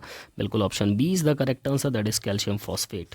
ठीक है, कैल्शियम फॉस्फेट की मात्रा सबसे अधिक होती है बोन्स कंपोजिशन में। नाउ क्वेश्चन नंबर 57 की बात करें, 57वां क्वेश्चन है दोस्तों, कपाल अस्थि में कुल संख्या होती है। What is the total number of bones in cranium? 7, 8, 9 और 10। क्वेश्चन नंबर 57 का सही आंसर क्या होगा? बिल्कुल option B is the correct answer, that is 8। Total कपाल में हमारे स्कल में कितनी बोन्स होती हैं? 8 बोन्स होती हैं दोस्तों। यहाँ आप डायग्राम में अगर आप देखोगे, ये हमारा स्कल है। एक सेकेंड, ये हमारा स्कल है। इसी स्कल के अंदर हमारी यहाँ पर कितनी हड्डियाँ होती हैं? टोटल 8 हड्डियाँ होती दोस्तों। 8 हड्डियों की बात करें तो एक हमारी इथमॉइड होती है, दूसरी हमारी फ्रंटल होती है। ठीक है, 8 हड्डियों की अगर हम बात करें, एक हमारी होती इथमॉइड, दूसरी हमारी होती दोस्तों फ्रंटल। ठीक है, तीसरी हमारी होती ऑसिपिटल, चौथी हमारी होती स्फेनॉइड। ठीक है, पांचवी हमारी होती है पैराइटल और छठी होती है हमारी टेम्पोरल। पैराइटल और टेम्पोरल हमारी 2-2 बोन्स होती हैं, बाकी एक एक होती है। तो टोटल हमारी ये 8 बोन्स हमारे कहाँ पर होती हैं दोस्तों? ये हमारे स्कल में, हमारी खोपड़ी में ये 8 बोन्स होती हैं। वहीं चेहरे की बात करें तो इसमें टोटल 14 बोन्स होती हैं। और पूरा अगर हम धड़ से मिला लें पूरा यहाँ पर अपने गर्दन के ऊपर की खोपड़ी तक के हिस्से के, तो टोटल ये कितनी 22 बोन्स हो जाती हैं। ठीक है, 8 हमारी होती हैं किसमें? खोपड़ी में, और 14 हमारी होती हैं इसमें फेस में, ठीक है। वहीं आप यहाँ पर देख रहे हो वर्टिब्रल कॉलम में हमारी 33 हड्डियाँ होती हैं। पेल्विक ग्रिडल यानी लोअर लिम्स में हमारी पैरों की हड्डियाँ और हमारी पेल्विक क्यों मिला ली जाए तो इसमें 62 होती हैं। थोरेसिक केज की बात करें तो इसमें 25 होती है, 24 रिब्स होती है, एक हमारी स्टर्नम होती है ये वाली, ठीक है। वहीं अपर ग्रिडल की बात करें या लिम्स की बात करें शोल्डर ग्रिडल की तो इसमें टोटल 64 होती हैं हमारी हाथ की हड्डियों में, ठीक है। इस प्रकार मिला के टोटल एक अडल्ट में 206 हड्डियाँ हो जाती हैं, ठीक है। नेक्स्ट क्वेश्चन की बात करें, क्वेश्चन नंबर 58 है आपके सामने। वक्षी कशेरुकाओं बनी होती हैं। The thoracic vertebrae are made up of 7 bones, 8 bones, 12 bones और 5 बोन्स। जल्दी से बताएंगे क्या होगा। क्वेश्चन नंबर 58 का सही आंसर क्या होगा दोस्तों? बिल्कुल option C is the correct answer, 12 bones. जो हमारी वक्षी कशेरुकाएँ होती हैं वो 12 हड्डियों से मिलकर बनी होती हैं। थोरेसिक वर्टेब्राई जो होती है 12 बोन्स से मिलकर बनी होती है। यहाँ पर आप देख सकते हो, ठीक है। थोरेसिक वर्टेब्राई यहाँ पर कितनी होती हैं? टोटल 12 होता है। ये वाला एरिया जो होता है यहाँ से यहाँ तक हमारा थोरेसिक वर्टेब्राई कराता है और इसमें टोटल कितनी होती हैं? 12 अस्थियाँ होती हैं दोस्तों, ठीक है। वहीं सर्वाइकल वर्टेब्राई की बात करें तो यहाँ पर हमारी 7 होती हैं, ठीक है। लुम्बर वर्टेब्राई की बात करें तो हमारी यहाँ से यहाँ तक टोटल 5 होती हैं। सैक्रम की बात करें तो होती तो ये एक हड्डी, लेकिन इसमें छोटी छोटी बाद में 5 हड्डियां मिलकर एक बनाती है। कॉकेक्स की बात करें ये भी बाद में एक हो जाती है, लेकिन होती इसमें 4 हड्डियों से मिलकर बनी होती है, ठीक है। अगले क्वेश्चन की तरफ चलते हैं। देखिए क्वेश्चन भी आ गया वही वाला। सैक्रम कशेरुकाओं बनी होती हैं कितनी हड्डियों की? 5, 6, 4 और 3। जल्दी से बताएंगे दोस्तों। क्वेश्चन नंबर 59 का सही आंसर क्या होगा? अभी एक क्वेश्चन पहले हमने डिस्कस किया, क्या होगा इसका सही आंसर दोस्तों? बिल्कुल option A is the correct answer. ये 5 हड्डियों से मिलकर एक हड्डी बनी होती है हमारी जो सैक्रम होती है, ठीक है। दिख रहा होगा आपको यहाँ पर, ये हमारा सैक्रम है ये पार्ट, और ये टोटल 5 हड्डियों से मिलकर बना होता है। जब बच्चे होते हैं छोटे होते हैं तो 5 होती है, जैसे जैसे बड़े होते हैं वो हड्डी एक में कन्वर्ट हो जाती है। छोटी छोटी हड्डियों से मिलकर ये एक बनी होती है, ठीक है। अगले क्वेश्चन की तरफ चलते हैं। क्वेश्चन नंबर 60 आपके सामने, सेम वही क्वेश्चन। लुम्बर कोशिकाओं की संख्या क्या होती है? The number of lumbar vertebrae is 5, 7, 6, 7, 5 और 4। क्वेश्चन नंबर 60 का सही आंसर क्या होगा? बिल्कुल option C is the correct answer, that is 5 lumbar, ठीक है। 5 हड्डियों से मिलकर ये बनी होती है, ठीक है। अगले क्वेश्चन की तरफ चलते हैं। क्वेश्चन नंबर 61, जो अस्थि उपास्थि को प्रतिस्थापन से बनती है उसे क्या कहते हैं? The bone which is found by replacement of cartilage. यानी कि देखो क्वेश्चन क्या कह रहा है, एक कार्टिलेज है वो धीरे धीरे जब एक टाइम आता है कि कार्टिलेज हट करके वो हड्डी के फॉर्म में कन्वर्ट हो जाती, तो उसको क्या बोलते हैं? वो कैसी हड्डियाँ होती है? लॉन्ग बोन्स होती है, स्मॉल बोन्स होती है, मोल बोन्स होती है, या रिप्लेसमेंट बोन होती है? क्या बोलते हैं दोस्तों इसको? क्वेश्चन नंबर 61 का सही आंसर क्या होगा? बिल्कुल option D is the correct answer, that is प्रतिस्थापन अस्थि या रिप्लेसमेंट बोन बोलते हैं इनको, ठीक है। अगले क्वेश्चन की तरफ चलते हैं। क्वेश्चन नंबर 62 है आपका। प्रथम बुद्धि जाँच किसने विकसित की थी? Which developed the first intelligence test, यानी कि जो IQ का टेस्ट पहला हुआ था उसको किसने ईजाद किया था दोस्तों? किसने किया था? बीनेट, साइमन, पाव्लो, वॉटसन, टर्मन, मैरी या मॉस्लो और मैकडूगल। जल्दी से बताएंगे क्वेश्चन नंबर 62 का सही आंसर क्या होगा? बिल्कुल option A is the correct answer, that is Binet Simon, ठीक है। बीनेट साइमन ने पहला इंटेलिजेंस टेस्ट IQ टेस्ट का डेवलप किया था, ठीक है। क्लियर हुआ question number 62? Okay, now next question की बात करें हम। अगला क्वेश्चन है हमारा, 61 था, 62 क्वेश्चन की तरफ चलते हैं। 62वां क्वेश्चन, एक सेकेंड, लेट मी चेक, ठीक है 62 ही था, ठीक है।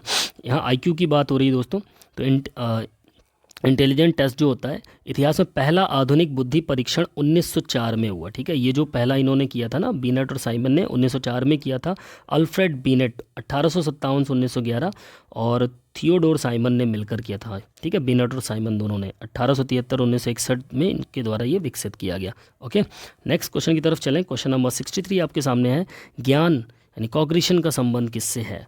Cognition is related to by learning, from memory, by creativity, all of the above. सीखने से, स्मृति से, रचनात्मकता से या उपरोक्त सभी में से। क्वेश्चन नंबर 63 का सही आंसर क्या होगा? बिल्कुल option D is the correct answer. वैसे इस टाइप के क्वेश्चन आते हैं तो maximum option D, all of the above भी सही होता है, ठीक है। सारे के सारे ज्ञान यानी कि कॉग्निशन का संबंध जो होता है वो आपके सीखने से भी है, स्मृति से भी है और रचनात्मकता से भी है, ठीक है।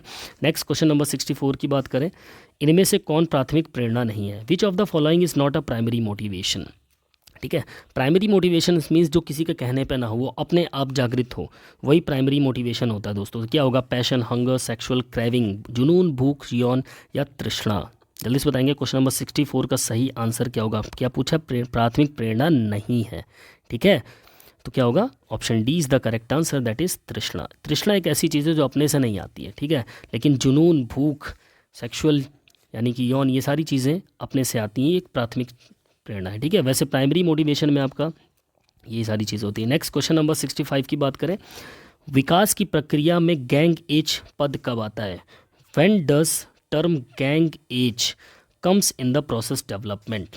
आरंभिक बचपन, किशोरावस्था, शैशवावस्था या परवर्ती बचपन, यानी जब बच्चे होते हैं वो कब ग्रुप में, समूह में कार्य करना शुरू कर देते हैं, जिसको हम गैंग एज बोलते हैं, वो कब होती है दोस्तों? जल्दी से बताएंगे। क्वेश्चन नंबर 65 का सही आंसर क्या होगा? 65वें क्वेश्चन का सही आंसर क्या होगा दोस्तों?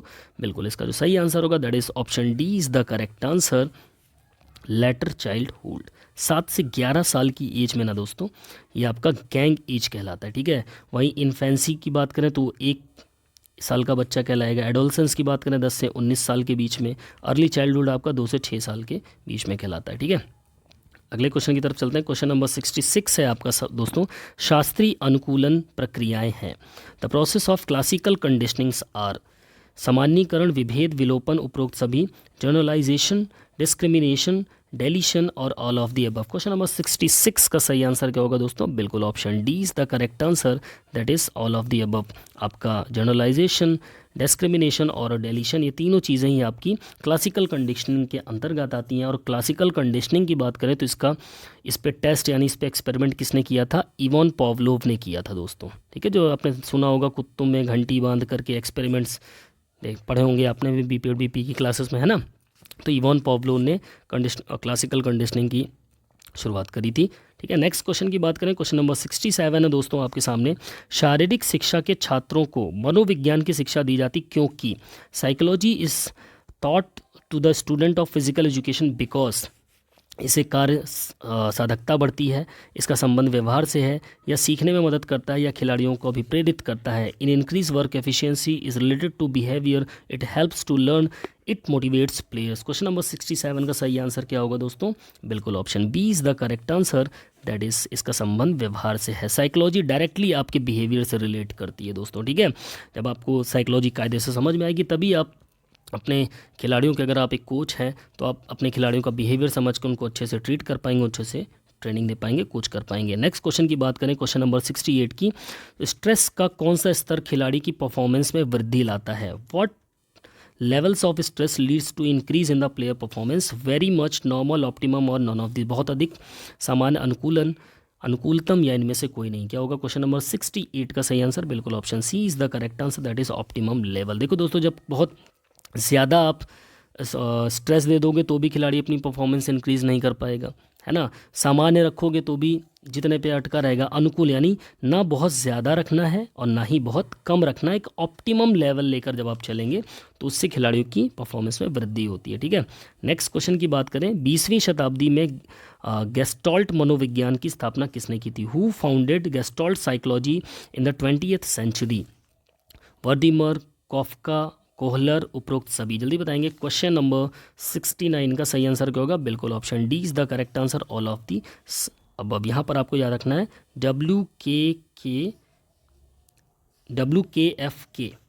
ठीक है, WKK, ठीक है, WKK याद रखना है, ठीक है। वोल्डीमार, कॉफका, कोहलर, ये तीनों ही जो थे ये गेस्टॉल्ट साइकोलॉजी के फाउंडर थे, या इन्होंने इसकी नींव रखी थी, या इन्होंने इसकी स्थापना करी थी, ठीक है, 20वीं शताब्दी में। क्वेश्चन नंबर 70 की बात करें, प्रशिक्षण चक्र का समय 5 से 10 दिन का होता है, वह कौन सा चक्र होता है? The duration of the training cycle is 50 to 10 days, which cycle is it? Micro, meso और none of the above. Question number 70 most important question है दोस्तों। यह ट्रेनिंग साइकिल से 100% इस ट्रेनिंग पीरियडाइजेशन से आपसे क्वेश्चन पूछा जाएगा, ठीक है। 70वें क्वेश्चन का सही आंसर क्या होगा? बिल्कुल option B is the correct answer, that is micro cycle और माइक्रो चक्र, ठीक है। अब आपको कमेंट करके बताना है कि माइक्रो साइकिल और मीज़ो साइकिल में जो होता है वो कितने दिन की ट्रेनिंग साइकिल का पीरियड होता है, ठीक है। नेक्स्ट क्वेश्चन नंबर 71 की बात करें, 71वां क्वेश्चन, किस विज्ञान में बल का अध्ययन किया जाता है? In which science force is studies? Kinetic, kinematic, kinesiology और बायोलॉजी। मोस्ट इंपॉर्टेंट क्वेश्चन दोस्तों, क्या होगा इसका सही आंसर? 71वें क्वेश्चन का 71 नंबर क्वेश्चन का सही आंसर क्या होगा दोस्तों? जल्दी से बताएंगे 71वें क्वेश्चन का सही आंसर क्या होगा। एक सेकेंड, 70 आ गया, 71 तूने लिखा ही नहीं क्या भाई।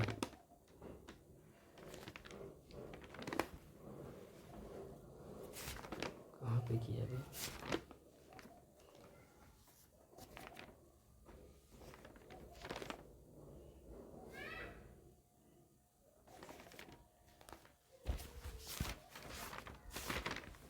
झेल दिया अभी उसको। 70 27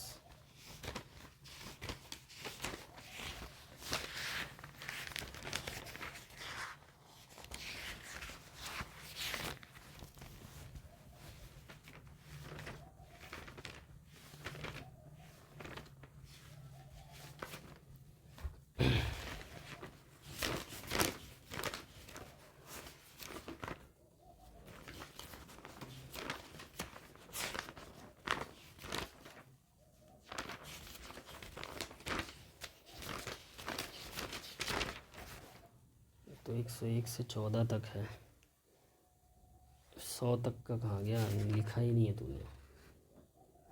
वही तो सोच रहा था, चौथे पे पहुँच गया, तीसरा वाला यही था, प्रशिक्षण चक्र। यहाँ तक हो गया ना, इसको सेव कर दो।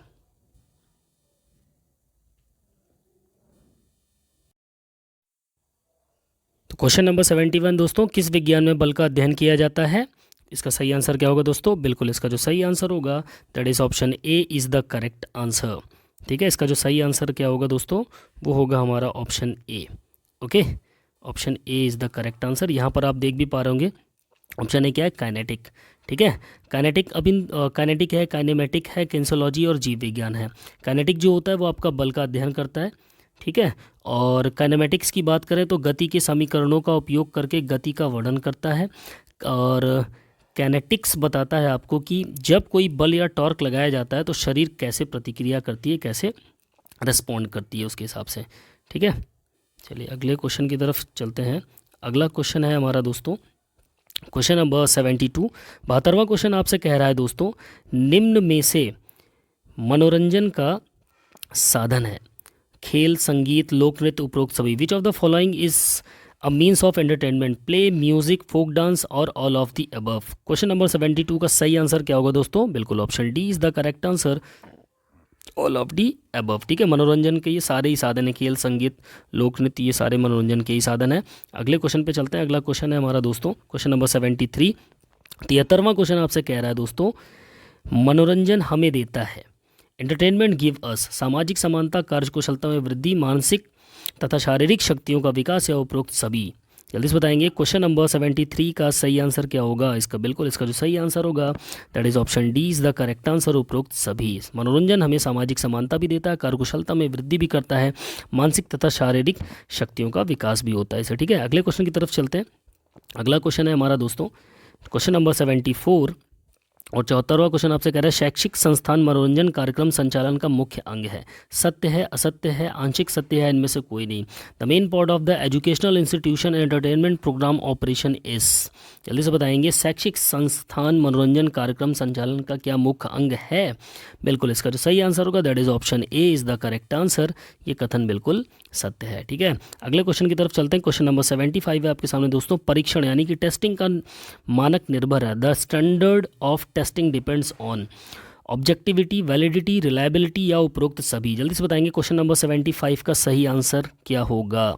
टेस्टिंग का मानक किस पर निर्भर होता है इन चारों में से दोस्तों? बिल्कुल option D is the correct answer, that is उपरोक्त सभी। आपके रिलायबिलिटी पे भी, वैलिडिटी पे भी, ऑब्जेक्टिविटी भी।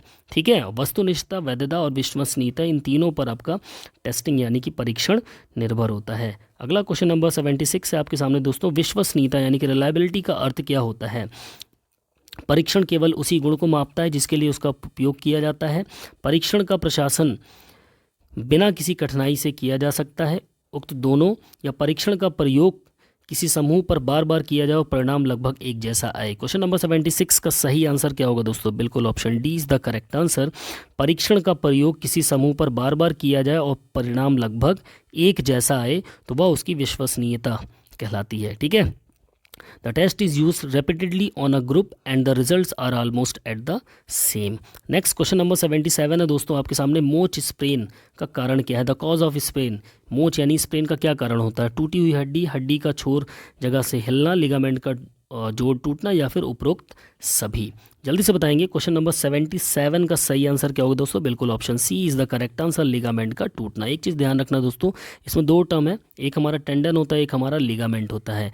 ठीक है, स्ट्रेन और स्प्रेन, इन दो से क्वेश्चन आपको 100% देखने को मिलेंगे। स्ट्रेन में यहाँ बीच में टी होता है, इससे आप टेंडन याद रखना, बाकी का जो बच गया वो आपका लिगामेंट होता है। टेंडन आपका मसल्स को बोन से जोड़ने का काम करता है, और लिगामेंट जो होते हैं वो कनेक्टिविटी लाता है, आपकी बोन टू बोन लाता है। ठीक है, नेक्स्ट क्वेश्चन की तरफ चलते हैं। अगला क्वेश्चन है हमारा क्वेश्चन नंबर 78। खेल चोटें लगने का क्या कारण है? What causes sports injuries? Carelessness, lack of knowledge, inadequate training, all of the above. लापरवाही, ज्ञान की कमी, अपर्याप्त प्रशिक्षण, या उपरोक्त सभी। जल्दी से बताएंगे क्वेश्चन नंबर 78 का सही आंसर क्या होगा? बिल्कुल option D is the correct answer. ये तीनों ही इसके ऑप्शन सही होंगे, यानी उपरोक्त सभी। ठीक है, नेक्स्ट क्वेश्चन नंबर 79 की तरफ चलते हैं। 79 क्वेश्चन आपके सामने है दोस्तों। वैधता यानी वैलिडिटी का क्या अर्थ होता है दोस्तों? जिसका परीक्षण आसानी से किया जा सके, परीक्षण द्वारा उसी गुण को मापा जाना चाहिए जिसके लिए उसका उपयोग किया जाता है, दोनों या इनमें से कोई नहीं। क्वेश्चन नंबर 79 का सही आंसर क्या होगा दोस्तों? बिल्कुल option B is the correct answer, that is परीक्षण द्वारा उसी गुण को मापा जाना चाहिए जिसके लिए उसका उपयोग किया जा रहा है। The same property should be measured by the test for which test is used, वही वैलिडिटी कहलाता है। ठीक है, नेक्स्ट क्वेश्चन नंबर 80 का है, तो 80वां क्वेश्चन है। फेफड़ों की क्षमता का मापन होता है। The capacity of lungs is measured bye, thermometer से, स्पायरोमीटर से, पहले दूसरे यानी ए और बी दोनों से, या फिर इनमें से कोई नहीं। जल्दी से बताएंगे क्वेश्चन नंबर 80 का सही आंसर क्या होगा? The capacity of lung is measured by, बिल्कुल option B is the correct answer, spirometer से। ठीक है, किससे मापा जाता है? स्पायरोमीटर। जो फेफड़ों की क्षमता होती है वो आपकी स्पायरोमीटर से मापी जाती है। ओके, नेक्स्ट क्वेश्चन नंबर की बात करें। क्वेश्चन नंबर 81 है आपका दोस्तों। यदि किसी व्यक्ति को एक जैसी परिस्थिति में उसी परीक्षण से 2 या 2 से ज़्यादा बार माप लिया जाता है, ऐसी स्थिति में यदि परिणाम एक जैसा आए तो इस तरह के परीक्षण को क्या कहते हैं? वैध परीक्षण यानी वैलिड टेस्ट, वस्तुनिष्ठ परीक्षण यानी ऑब्जेक्टिव टाइप टेस्ट, विश्वसनीय परीक्षण रिलायबल टेस्ट, और इनमें से कोई नहीं। जल्दी से बताएंगे क्वेश्चन नंबर 81 का सही आंसर क्या होगा? इफ़ अ पर्सन मेजर्ड 2 और more times by the same test under the same conditions and in such a situation if result is the same then such test is set to be, option C is the correct answer, that is reliable testing कहलाएगी वो। ठीक है, अगला question है हमारा question number 82 आपके सामने दोस्तों। पेशी खिंचाव यानी कि मसल पुल क्यों होता है? Why does muscle pull happen? पेशी के अत्यधिक खिंच जाने से, खनिज की कमी से, खेलने से पहले अपर्याप्त वार्म अप से यानी कि पर्याप्त वार्म अप न करने से, या उपरोक्त सभी में से। क्वेश्चन नंबर 82 का सही आंसर क्या होगा दोस्तों? बिल्कुल इसका जो सही आंसर होगा that is option D is the correct answer. ठीक है, उपरोक्त सभी की सभी। अपर्याप्त वार्म अप नहीं होगा तो भी आपकी मसल्स पुल हो सकती हैं, खनिज मिनरल्स की कमी होगी, सॉल्ट्स की कमी होगी तब भी हो जाएगा, पेशी के अधिक खिंच जाने से भी आपकी मसल पुल हो सकती है। ठीक है, नेक्स्ट क्वेश्चन नंबर 83 आपके सामने। मोच यानी कि स्प्रेन, अभी डिस्कस किया हमने, क्या है, कैसी चोट है, स्प्रेन कैसी इंजरी है, मसल की, लिगामेंट की, बोन्स की, और स्किन की। क्या होगा इसका सही आंसर क्वेश्चन नंबर 83 का? बिल्कुल option B is the correct answer. ये हमारी मोच जो होती है वो हमारी लिगामेंट की इंजरी होती है। ठीक है, और लिगामेंट हमारे बोन टू बोन जोड़ने का काम करते हैं। Next question number 84। खेल चोटों को कम किया जा सकता है। Sports injuries can be reduce by, मालिश के द्वारा, स्टीम बाथ द्वारा, सोना बाथ द्वारा, इनमें से कोई नहीं। By massage, by steam bath, by सोना बाथ, और none of these. Question number 84 का सही आंसर क्या होगा दोस्तों? बिल्कुल option A is the correct answer. मालिश के द्वारा हम खेलों की चोटों को कम कर सकते हैं। नेक्स्ट क्वेश्चन नंबर 85 है दोस्तों। निम्न में से कौन सा घाव की श्रेणी में आता है? लैक्रेशन, एब्रेशन, ए बी दोनों, और tennis elbow. In which of the following comes under the category of wound? Laceration, abrasion, both A and B, और टेनिस एल्बो। क्वेश्चन नंबर 85 का सही आंसर क्या होगा दोस्तों? बिल्कुल option C is the correct answer, A और B दोनों। लैक्रेशन और एब्रेशन ये दोनों ही आपके घाव की श्रेणी में आते हैं, वाउंड्स में आते हैं। ठीक है, यहाँ पर आप देख सकते हैं इमेज के अंदर। ठीक है, जैसे एम्प्यूटेशन दे रखा है यहाँ पर, कट लग गया पूरी तरीके से, उंगली ही का एक पार्ट ही यहाँ से अलग हो गया। ठीक है, एवल्जन की बात करें तो स्किन पूरी पलट दी, यहाँ पर पूरी स्किन ही पलट गई, नीचे अंदर मसल्स आपकी दिखाई दे रही हैं। ठीक है, फिर क्रश इंजरी हो गई, रैप्चर हो जाती है यहाँ पर मसल्स आपकी। पंक्चर की बात करें, कोई नुकीली चीज़ धंस के आर पार हो गई। एब्रेजन में रगड़ लग गई, छिल गई। ठीक है, लैक्रेशन में आप देख रहे हैं काफ़ी कट लग जाता है, चीरा का टाइप का हो जाता है। ठीक है, ब्लड काफ़ी मात्रा में निकलता है, स्किन फट जाती है आपकी, मसल्स तक नुकसान पहुंचाता है। ठीक है, नेक्स्ट क्वेश्चन की बात करें, घाव हो जाता है जिसमें। क्वेश्चन नंबर 86 है आपके सामने, निम्न में से कौन सी एक त्वचा संबंधी चोट है? फ्रैक्चर, डिसलोकेशन, एब्रेजन और स्लिप डिस्क। जल्दी से बताएंगे। Question number 86 most important easy question, क्या होगा सही आंसर? बिल्कुल option C is the correct answer, that is abrasion. ठीक है, स्किन जो आपकी छिल जाती है रगड़ लगने की वजह से, वो क्या होती है? आपकी एब्रेशन कहलाती है। फ्रैक्चर मतलब हड्डियाँ टूट जाती है। डिसलोकेशन जहाँ पर आपकी बॉल एंड सॉकेट जॉइंट्स होते हैं आपके शोल्डर और हिप्स में, वहाँ से हड्डियाँ जो जॉइंट्स में से खिसक जाती हैं। स्लिप डिस्क आपके किस में होता है? रीढ़ की हड्डी में होता है। ठीक है दोस्तों, खिसक जाती है जो रीढ़ की हड्डी, उसको स्लिप डिस्क बोलते हैं। नेक्स्ट क्वेश्चन नंबर 87 है आपके सामने, न्यूटन का दूसरा नियम, द्वितीय नियम, Newton second law of motion क्या है दोस्तों? Force is equal to mass into acceleration, it shows distance and direction, it represents the angle of inertia और ऑल ऑफ द अबव। जल्दी से बताएंगे क्वेश्चन नंबर 87 का सही आंसर क्या होगा दोस्तों? बिल्कुल option A is the correct answer, बल बराबर द्रव्यमान गुणे त्वरण, यानी force is equal to mass into acceleration. Newton का सेकंड लॉ क्या है? लॉ ऑफ एक्सेलरेशन, त्वरण का नियम। ठीक है, ध्यान रखना है। नेक्स्ट क्वेश्चन नंबर 88 है, लीवर कितने प्रकार के होते हैं? 2, 4, 1, 3। इंपॉर्टेंट क्वेश्चन है और बहुत ही आसान क्वेश्चन। क्या होगा सही आंसर? बिल्कुल option D is the correct answer, that is 3। ठीक है, first class lever, second class lever और थर्ड क्लास लीवर। मोस्टली हमारी बॉडी में जो स्पोर्ट्स के अंदर यूज़ होते हैं, कौन सा क्लास का लीवर? थर्ड क्लास का लीवर यूज़ होता है ज़्यादातर। ठीक है, नेक्स्ट क्वेश्चन नंबर 89 की तरफ चलते हैं। 89वां क्वेश्चन, लीवर का कौन सा भाग है? What is the part of lever? प्रतिरोध, बल, अक्ष, यानी कि रेजिस्टेंस, फोर्स, एक्सिस और all of the above. Question number 89 का सही आंसर क्या होगा? बिल्कुल option D is the correct answer, resistance, force, axis, ये तीनों के तीनों ही आपकी लीवर के ही पार्ट होते हैं। ठीक है, नेक्स्ट क्वेश्चन नंबर 90 की तरफ चलते हैं। न्यूटन का प्रथम नियम क्या है? एफ बराबर एम ई, एफ बराबर एम इंटू जी, जड़त्व का नियम, लॉ ऑफ इनर्शिया, या F is equal to M into A. Question number 90 क्या होगा न्यूटन्स फर्स्ट लॉ फॉर्मूले के हिसाब से? जल्दी से बताएंगे। क्वेश्चन नंबर 90 का सही आंसर क्या होगा?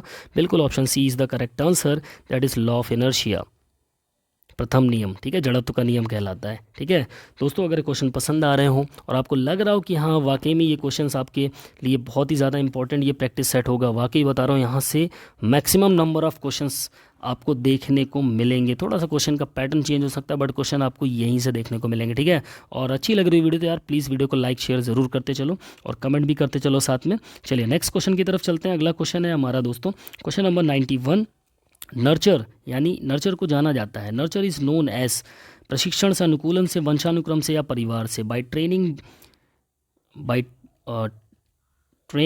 बाय इनहेरिटेंस और बाय फैमिली। क्या होगा क्वेश्चन नंबर 91 का सही आंसर दोस्तों? बिल्कुल इसका सही आंसर होगा option D is the correct answer, nurture हमारी फैमिली से रिलेटेड है, परिवार से। ठीक है, नेक्स्ट नेचर एंड नर्चर देखा आपने, सुना होगा ना, जहाँ हमारा लालन पालन होता है, पर एक हमारा नेचर भी हमारा पालन पोषण करता है, लेकिन परिवार भी हमारा जो नर्चर के उसमें आता है, जो हमारा पालन पोषण करता है। ठीक है, नेक्स्ट क्वेश्चन नंबर 92 की बात करें, रेस्ट और मोशन का अध्ययन किस इसके अंतर्गत होता है? एनाटॉमी, बायोमैकेनिक्स, बायोकेमिस्ट्री, और इनमें से कोई? The study of rest and motion is done under which? Question number 92 का सही आंसर क्या होगा? बिल्कुल option B is the correct answer, that is biomechanics. ठीक है, जो मोशन, रेस्ट और मोशन का अध्ययन होता है वो आपके बायोमैकेनिक्स के अंतर्गत किया जाता है दोस्तों। ठीक है, अगले क्वेश्चन की तरफ चलते हैं। अगला क्वेश्चन हमारा क्वेश्चन नंबर 93 दोस्तों, athletic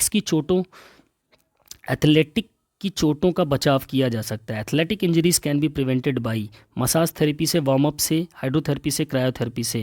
with massage therapy, from warm up, from hydrotherapy और क्रायोथेरेपी। जल्दी से बताएंगे क्वेश्चन नंबर 93 का सही आंसर क्या होगा? बिल्कुल option B is the correct answer, warm up से। ठीक है, ठीक, वार्म अप से हम एथलेटिक चोटों का बचाव कर सकते हैं। नेक्स्ट क्वेश्चन की बात करें, अगला क्वेश्चन है, एब्डोमेन यानी पेट की मांसपेशी विकसित की जा सकती है। Abdominal muscle can be developed by running, from back hyper extension with pushups, from abdominal crunch. Running से, बैक हाइपर एक्सटेंशन से, पुशअप से और एब्डोमिनल क्रंच से। क्वेश्चन नंबर 94 का सही आंसर क्या होगा?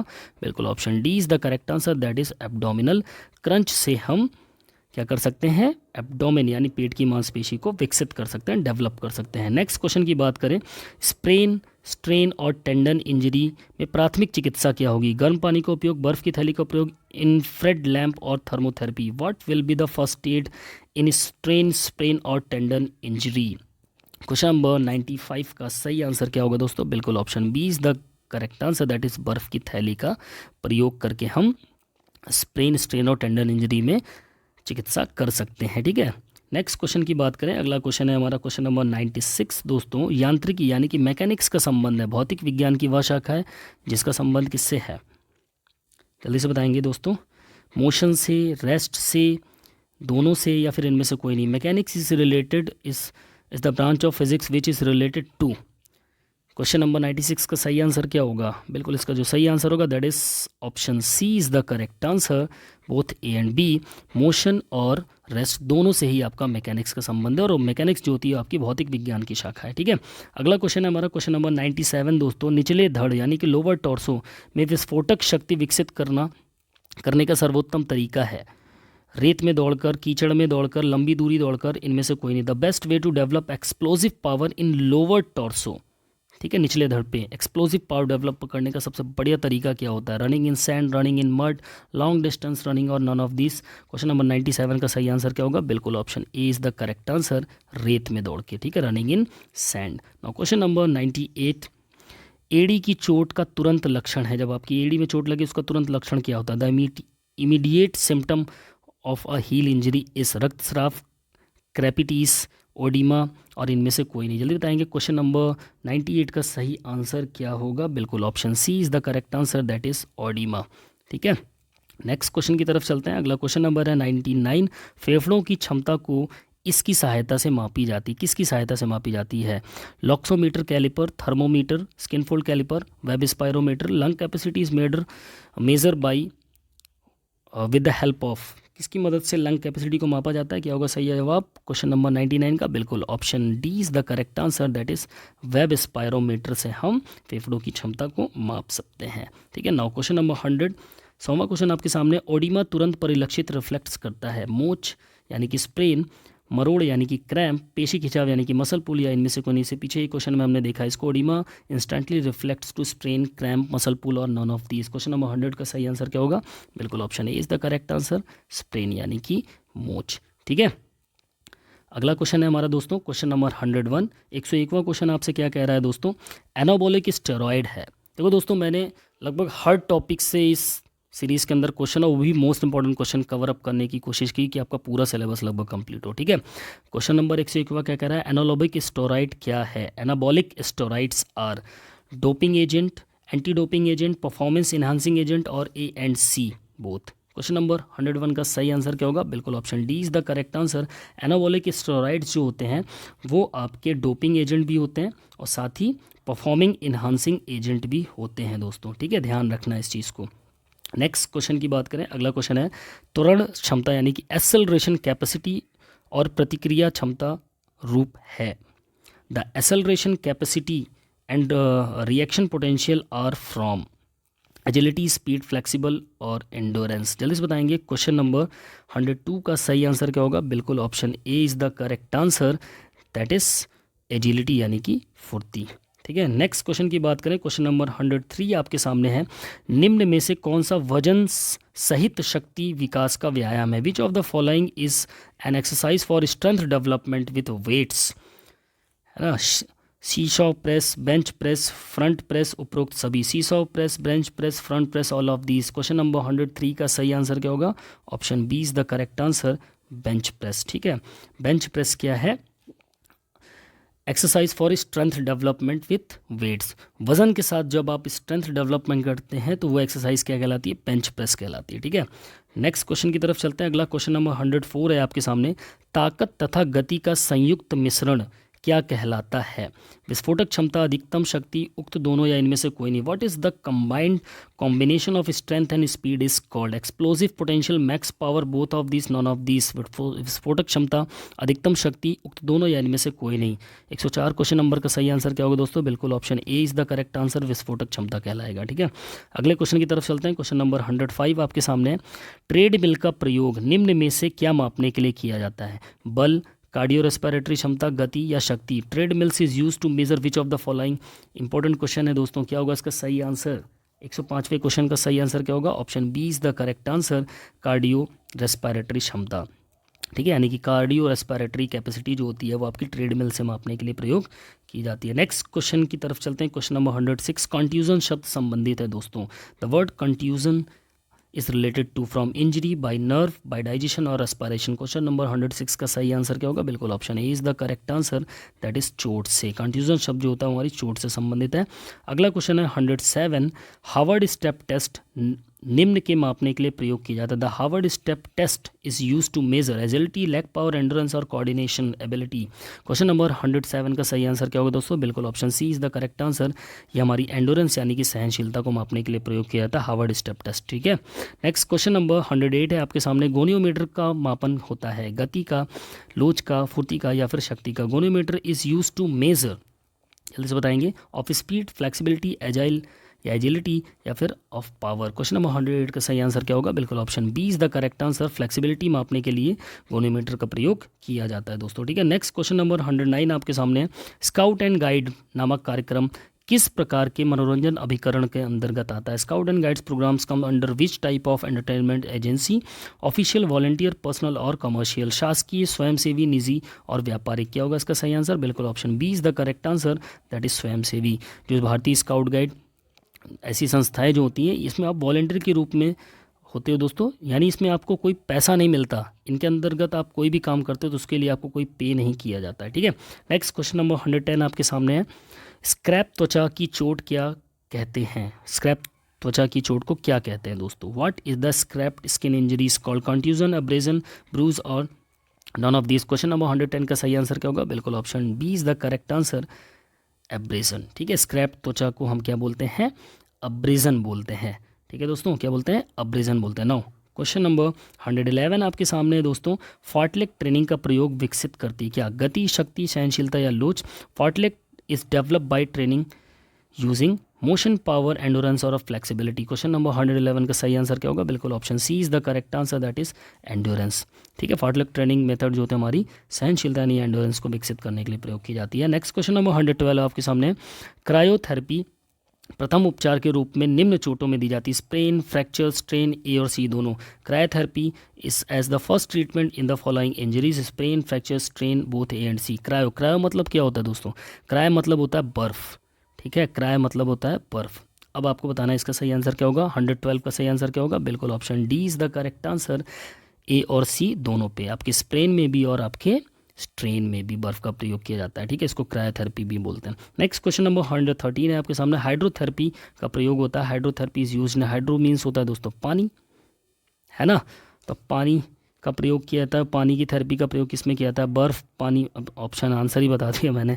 क्या हाइड्रोथेरेपी में क्या प्रयोग होता है? पानी। ठीक है, इसका option B is the correct answer हो जाएगा। ठीक है, नाउ नेक्स्ट क्वेश्चन नंबर 114 आपके सामने दोस्तों। एनाबॉलिक स्टेरॉइड का प्रत्यक्ष प्रभाव पड़ता है मस्तिष्क पर, पेशी पर, हृदय पर, फेफड़ों पर। The direct effect of an anabolic steroid on the brain, on muscle, on the heart, on the lungs. जल्दी बताएंगे। क्वेश्चन नंबर 114 का सही आंसर क्या होगा दोस्तों? बिल्कुल इसका जो सही आंसर होगा that is option B is the correct answer, हमारी मसल्स पर। ठीक है, और ये एनाबॉलिक स्टेरॉइड्स जो होते हैं वो हमारी परफॉर्मेंस को इन्हांस करने का भी काम करते हैं। ठीक है, और ये थे हमारे दोस्तों आज की क्वेश्चन सीरीज़ के most important 114 questions. I hope आपको ये टेस्ट सीरीज़ पसंद आई होगी। और दोस्तों वाकई बता रहा हूँ, इन क्वेश्चंस को आप बहुत ही अच्छे से प्रिपेयर कर लो। इसके सराउंडिंग ही आपसे क्वेश्चन पूछे जाने वाले हैं। ठीक है, क्योंकि ये कहीं ना कहीं आपके पुराने KVS से और इधर उधर से खोज करके क्वेश्चन लाए गए हैं। बहुत इंपॉर्टेंट है और आपकी EMRS के एग्ज़ाम के लिए ना बहुत ही अच्छा ये प्रैक्टिस सेट है। इसको जितनी बढ़िया से आप प्रिपेयर कर सकते हो इसको प्रिपेयर कर लो। और अगला सीरीज़ हमारा हिस्ट्री से रिलेटेड होने वाला है। उसमें लगभग 300-400 क्वेश्चन है दोस्तों। हिस्ट्री ऑफ फिजिकल एजुकेशन आप जान ही रहे, इसमें बहुत ही लंबा सिलेबस है, जिसमें आपका ओलंपिक भी आ जाता है, स्पोर्ट्स के भी आ जाते हैं। ठीक है, मोस्ट इंपॉर्टेंट ऑर्गेनाइजेशंस आ जाती हैं, इतिहास भी आ जाता है हिस्ट्री का। वो सारे के सारे क्वेश्चन आपको कुछ भी बाहर से पढ़ने की ज़रूरत नहीं होगी। वो सारे आपको नेक्स्ट सीरीज़ में मिलने वाले, नेक्स्ट मिनी मैराथन में मिलने वाले हैं। तो फटाफट से वीडियो को लाइक शेयर कमेंट ज़रूर करना दोस्तों, बड़ी मेहनत लगी है इसको लाने के लिए। और अगर वीडियो पसंद आया तो प्लीज़ वीडियो पे एक अच्छा सा कमेंट ज़रूर करना। और जो भी दोस्त मेरे पहली बार इस चैनल पर विजिट किए प्लीज़ चैनल को सब्सक्राइब करके बेल आइकन ज़रूर दबाना, क्योंकि अगर बेल आइकन दबाओगे तो मेरी ये वीडियो सबसे पहले आप तक नोटिफिकेशन पहुँचेगा। और अगर नोटिफिकेशन ही नहीं पहुँचेगा तो कैसे आप इन वीडियो तक पहुँचोगे और फिर एग्ज़ाम कैसे अच्छा होगा, है ना। तो चलिए मिलते हैं अपने नेक्स्ट वीडियो में, तब तक के लिए बाय बाय, टेक केयर, जय हिंद, वंदे मातरम, फिजिकल एजुकेशन जिंदाबाद।